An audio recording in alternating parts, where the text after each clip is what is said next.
Nos tempos antigos, antes de Cristo, os filósofos Demócrito e Leucipo sugeriram que a matéria seria divisível até certo limite. Então, nesse limite, teríamos o átomo, a parte indivisível. O que é a matéria mesmo? É tudo que tem massa e ocupa lugar no espaço. Nosso planeta é repleto 100% de matéria, desde a atmosfera até o núcleo da Terra.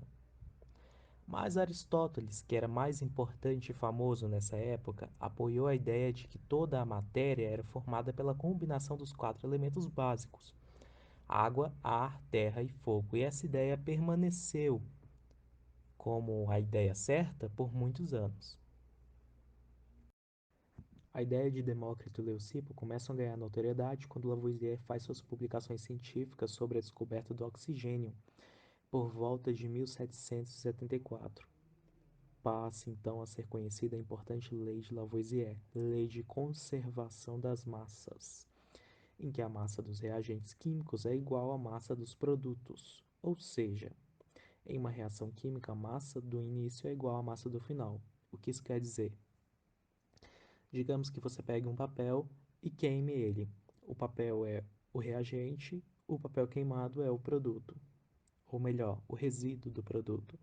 E quando você pesar o papel e depois pesar o resíduo do produto, você vai ver que a massa não é a mesma.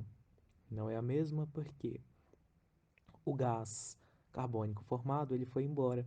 Mas se você queimar esse papel numa redoma de vidro, para que nada suma, nada mude, nada vá para o espaço, a massa do início vai ser igual à massa no final, porque os gases formados, que são água em vapor e gás carbônico, além dos resíduos do papel como produto, não vai ter mudado. Entende agora? O papel e o oxigênio são os reagentes da reação, o início da reação. Eles têm uma massa.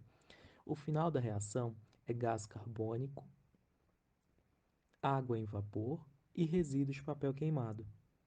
Eles são o produto, o final da reação. E a massa é igual. Existe uma frase muito comum, que não é de Lavoisier, mas explica bem as suas ideias. Diz que, na natureza, nada se cria, nada se perde, tudo se transforma.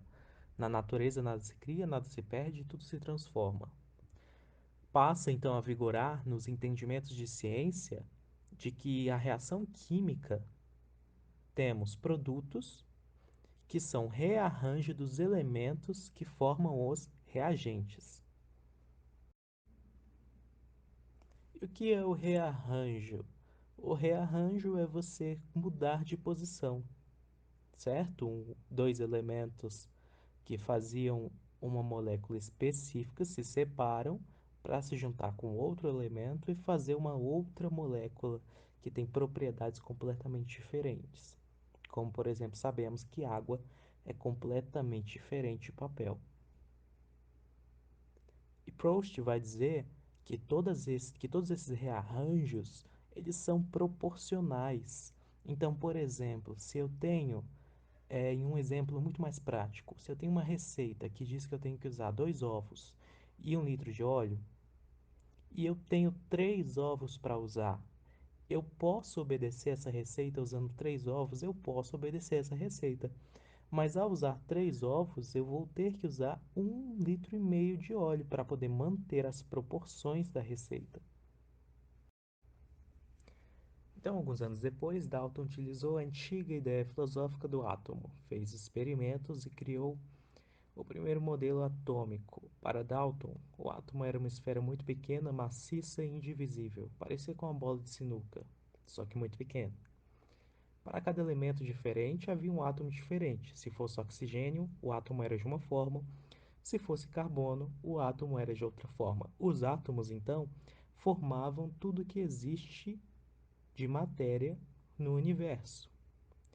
Seria impossível medir um átomo porque ele era muito, muito pequeno.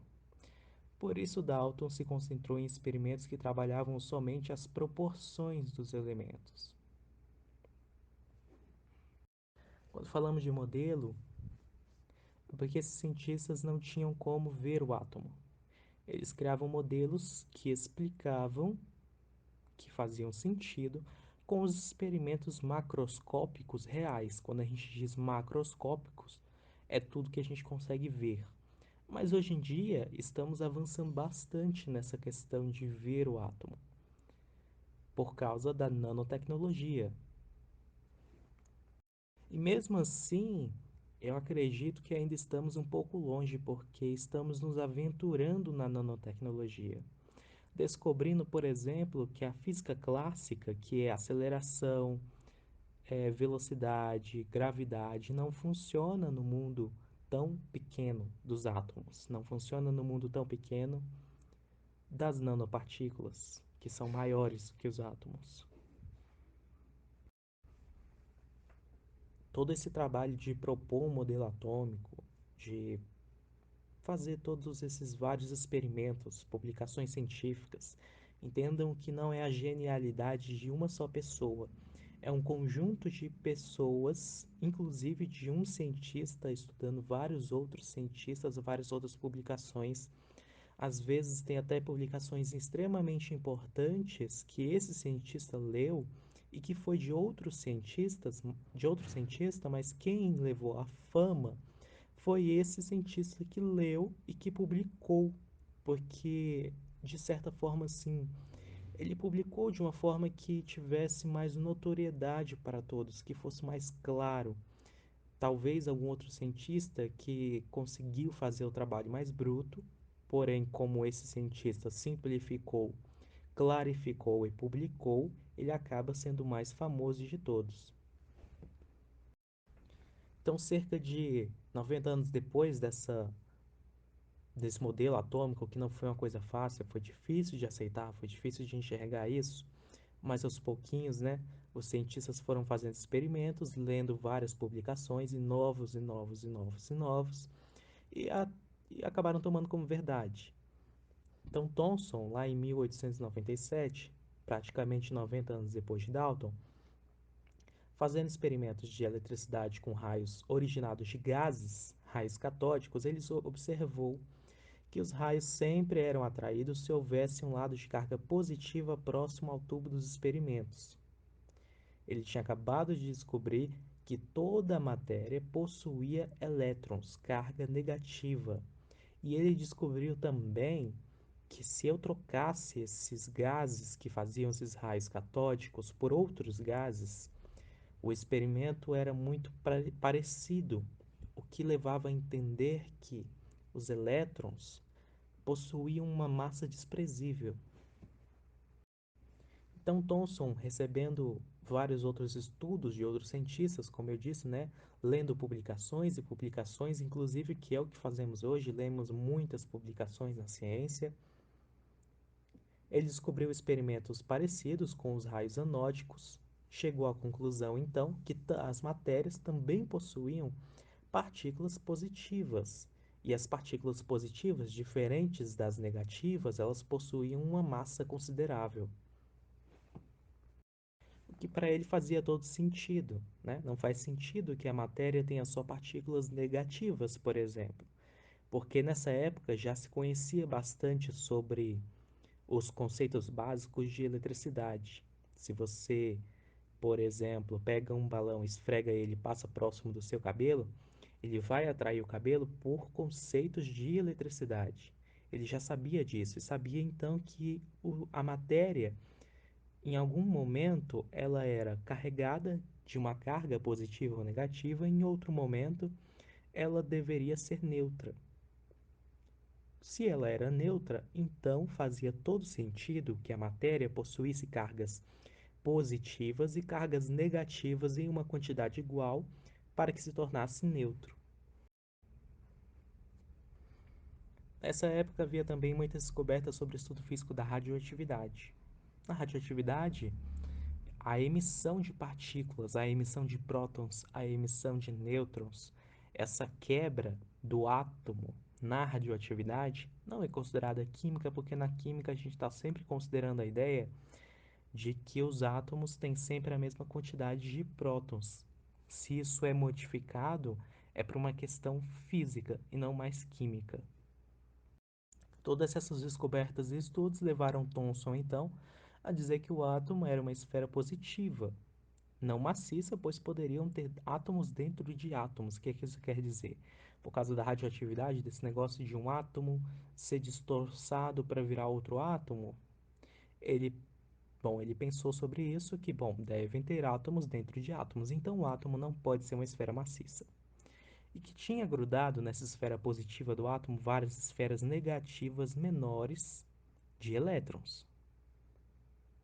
Próton era o átomo em si, não é? A esfera grande positiva, grudado em várias partículas pequenas menores de elétrons. Por que ele disse que era menor? Porque o próton tinha massa considerável e o elétron não.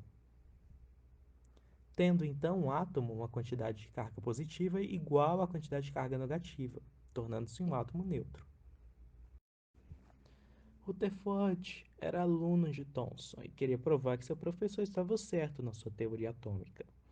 E ele fez então um experimento que iria atirar radiação alfa em uma folha ultra fina de ouro. A radiação alfa, ela é uma partícula parecida com um átomo de hélio. Ela tem dois prótons, dois nêutrons com carga positiva. Só que o resultado foi inesperado.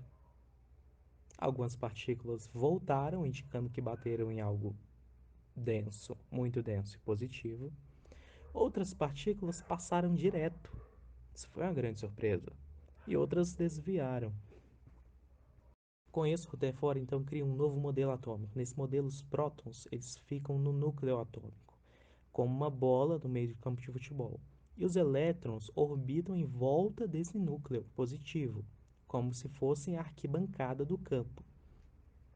E são bem menores do que o próton, existindo muito espaço vazio dentro de um átomo. Essa ideia do estádio de futebol, ela é muito utilizada às vezes, né? Só para que se tenha uma dimensão, mais ou menos assim, digamos, que existe espaço vazio dentro do átomo, ou pelo menos é o que acreditamos por enquanto.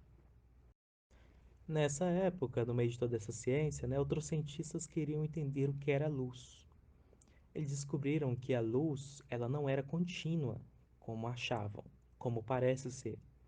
Ela viaja em pequenas quantidades de fótons, chamadas fótons. São quantidades de energia, como se fossem pacotes de energia. Dizemos que a luz, ela é quantizada, como por exemplo, se você tem uma coisa e precisa dividir ela, você não pode supor que essa divisão propõe uma parte infinita. Ela tem que ter uma quantidade específica. Além de ter uma quantidade específica, você não pode ter, por exemplo, 1,5. Você só tem um, ou tem dois, ou três. Ela é quantificada dessa forma, de uma forma que tem proporções e não números quebrados. Isso quer dizer quantizado. Haviam então considerações científicas, algumas, para falar que a luz era uma onda, mas também outras considerações científicas para falar que a luz era uma partícula. Chegaram à conclusão que a luz se comportava como onda e partícula ao mesmo tempo.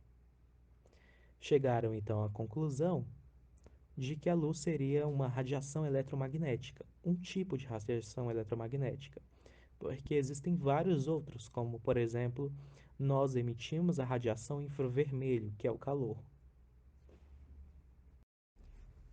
Sabendo então de toda essa questão da luz e estudando também o modelo de Rutherford, Bohr resolveu acrescentar informações ao modelo de Rutherford. Ele falou que cada átomo tem níveis, camadas de energia, onde ficam os elétrons. Cada elétron ocupa a sua camada de menor energia possível. Quando o átomo é excitado, o elétron salta para uma camada de maior energia. A forma atômica ela fica instável, ela não fica bem ali. E logo depois, pouquíssimo tempo depois, afinal de contas o átomo está instável, o elétron volta para a camada de menor energia. A forma atômica volta a ficar estável. Só que quando isso acontece, o elétron emite um fóton. Da mesma forma, é claro, Quando o átomo é excitado, ele pode ter sido excitado porque recebeu um fóton. Recebeu um fóton, o elétron salta para uma camada de maior energia, ele volta para a camada de menor energia e emite o fóton de volta. É claro que durante essa mudança de receber o fóton, de emitir o fóton novamente, podem ocorrer transformações. O que explica, por exemplo, você pegar a energia elétrica e criar dela, a partir dela, a radiação eletromagnética do micro-ondas, que excita as moléculas de água para poder aquecer toda a comida que tem água. Resumindo, então, nós temos o modelo de Dalton, que é uma esfera maciça. Depois esse modelo passa para o modelo de Rutherford, em que a esfera não é mais maciça, ela é uma esfera, digamos assim, oca, com a carga positiva incrustada de bolinhas de carga negativa. Depois o modelo evolui para um em que o próton ele está concentrado no meio do átomo e o átomo tem muito espaço vazio em que os elétrons orbitam em volta do átomo. Depois o modelo evolui mais uma vez para falar que os elétrons não orbitam de forma aleatória, existem uma série de regras, de camadas de energia específicas. Depois o modelo vai evoluir mais uma vez, que é o nosso modelo atual, mas assim, não me convém entrar em detalhes sobre esse modelo, até porque não existe um só, existe mais de um modelo na atualidade. Mas o que está aí no caderno seria assim, de certa forma, que no meio há os prótons e os nêutrons, e o elétron tem várias probabilidades de onde ele pode estar, por isso que aparece como uma mancha.